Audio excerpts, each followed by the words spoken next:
Well, as the front of your order of service says, and as Diana announced, today is Pouhere Sunday, designated by General Synod as the day on which we remember and we celebrate our life as a three tikanga church. Pouhere, it is a composite word made up of the Māori words po and here. The word po can mean a post, a pillar, an upright or column. It is always a positive image. It implies firmness and authority and has connotations of uprightness and strength and safety. The word here can mean to tie, bind, untie, unite, secure or not. It is a more ambivalent image than po, although it is used to describe the bindings of a canoe or the binding between ancestors, people and land. It is also used to describe imprisonment. Here brings with it a sense of obligation or accountability. So let us consider Pouhere Sunday. This is a day that we mark the strength of which binds us. We're talking about the binding between tikanga Pākehā, tikanga Māori and tikanga Pasifika. The binding, we celebrate our changed constitution that declares we are made up of these three strands. It is 31 years since the change. I wonder now, after 31 years, those of us that remember that time, some of us weren't alive at that time, is this reminding us today of the ways that we are being bound together, that we are of our binding together? Or has it come to mean after that time that something is holding us in bondage from one another? In any binding, there is a necessary tension, for the purpose of binding is to hold something together against resistant forces that would seek to break it apart. Whether we consider the bindings of a canoe held together against the forces of weather and water, the binding of a people to each other and to their land against invasion, alienation and loss of identity, or the binding of a person in prison against forces of disorder and lawlessness. Each binding creates tension and containment. But look, you might think, if we got rid of or we didn't have the resistance, then we wouldn't need the binding. Still, the effect of resistance is that it stimulates change, and change can lead to growth, and growth to new life. So perhaps if we trust the tension of our binding to one another, and we resist those forces that would seek to divide us, we will be able together to change and to grow and to come to new life. But I wonder how each of us regard this change to our constitution. How many of you even remember that we have a changed constitution that names we are part of a three tikanga church? Are most of you aware of this? Yeah, there's a few nods and a few shakes. Maybe we still sort of see it as a three tikanga church idea that was dreamed up by head office, somewhere, and then we were told it changed. It doesn't really make any difference to us, not in what we normally do. But then again, I have a question. Is it artificially imposed, or is it recognising the way we actually were without naming it? Just as a sort of a slight sideways example, let's think about this idea of faith. Tradition claims that through grace, we are restored and aligned in relationship with God. And when we become aware of this, we may choose to act differently in our world.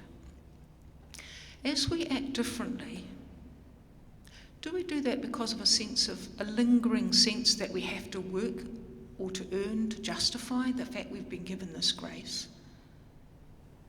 Or are we able to face that full of gracefulness and act out of deep thankfulness for grace freely given?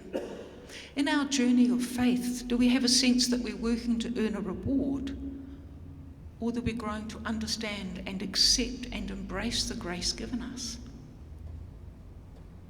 So is grace something imposed on us that we're trying to work out, or we're able to open ourselves and accept it as the way things are? It may be that this flows into our life as a community of faith. Today's gospel, which I did shorten because it does have a lot of I and thee and in and out and roundabout, which gets a little confusing at times, but it does proclaim, I have given them the glory you gave me, that they may be one as we are one. I in them and you in me, that they may be made perfect in unity. Then the world will know that you sent me and that you loved them as you loved me. This says to me, the glory of God then is that we may be as one. Through being as one, we reveal God's love for all creation. But how? How on earth are we to understand this calling to be one as we are one? Last Sunday was Trinity Sunday, when we named that delightful doctrine that God is at the same time one and yet three. God is Trinity as much as we want to capture it and to somehow own it as a concept, forever defies it, and us, thank goodness. It invites us, I think, to encounter mystery and not certainty. God is Trinity, I think, suggests relationship, community, something ever fluid in motion between and amongst. It tells us something about distinct identity that is known more fully through unity. A unity that strengthens and renews and outpours in abundance for life. When we named that there were 3 tikanga, we came to identify with one of those tikanga. Not sure that waka hopping's possible, maybe. Naming a tikanga honoured and respected that there are different cultures who have different ways of ordering their community life and the way they approach and enact ministry. And it's really important that each is allowed to do that in a way that has integrity with their culture. Not quite sure that the divestment of resources was quite done equally, but let's just stay with the idea of honouring each to grow separately. Identifying our difference has meant that we have separated, that we have developed separately. And maybe along the way we have come to look at those things that make us different and separate. And along the way maybe we have come to forget that it is when we are together, because we are different, that we more fully express and bring to life the body of Christ in the world. Perhaps our struggle as to how on earth we live as a 3 tikanga church that honours and values and works together fully mirrors our struggle with Trinity. How on earth can we be at the same time 1 and 3? And so rather than engage in that struggle, it's easier to focus on the identity and the function and the particularity of a or our tikanga. Our individual identity is known to us, so it's way simpler to relate to and from there and to trust more in our separateness. And perhaps it's easier for us to remain within the familiarity of relationship, with expression of how things are done, with what we know, hoping that it will provide sufficient insight of the whole. Such preference, together with those like us, is common to all living creatures. Let's face it, birds of a feather flock together. Humans are not immune, though we say we are more aware and more willing, perhaps, to include difference. This community, the parishioners of St. Matthew's, make bold claim that this is a place for all. It's written in large out the back there, graffiti's done on it, but it's taken off every time.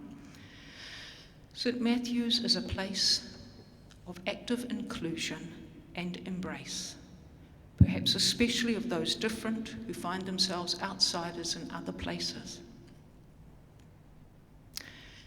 As the process of parish consultation begins after this service, I want each of us, not that we'll be there, that clergy will be there, to remain aware of and mindful of the ways that we practice this embrace of all, not just outside our walls, but within our walls, amongst one another. We are called to be one as God is one. We are invited to the intimacy of God, who is expressing in relationship as a community of love, where unique identity is held and revealed in unity, a unity that strengthens and compels each one of us outward, desiring that all receive this tongue of grace and of love. Can we expect this of a faith community like this kind of open love, this kind of care for one another, this kind of, because we grow more fully into ourselves and our unity, we express the love of God in the world? Or do we experience this really because we still need to grow in understanding and acceptance and embrace of the grace and gift we are to each other? Community is who we are. It is where we learn to love and to be loved. It is where we discover our uniqueness. It is a faith community such as this. Or it could be, and maybe it does, impel us to go, strengthened, willing, overflowing with grace that we know is freely given us to give for the life of the world.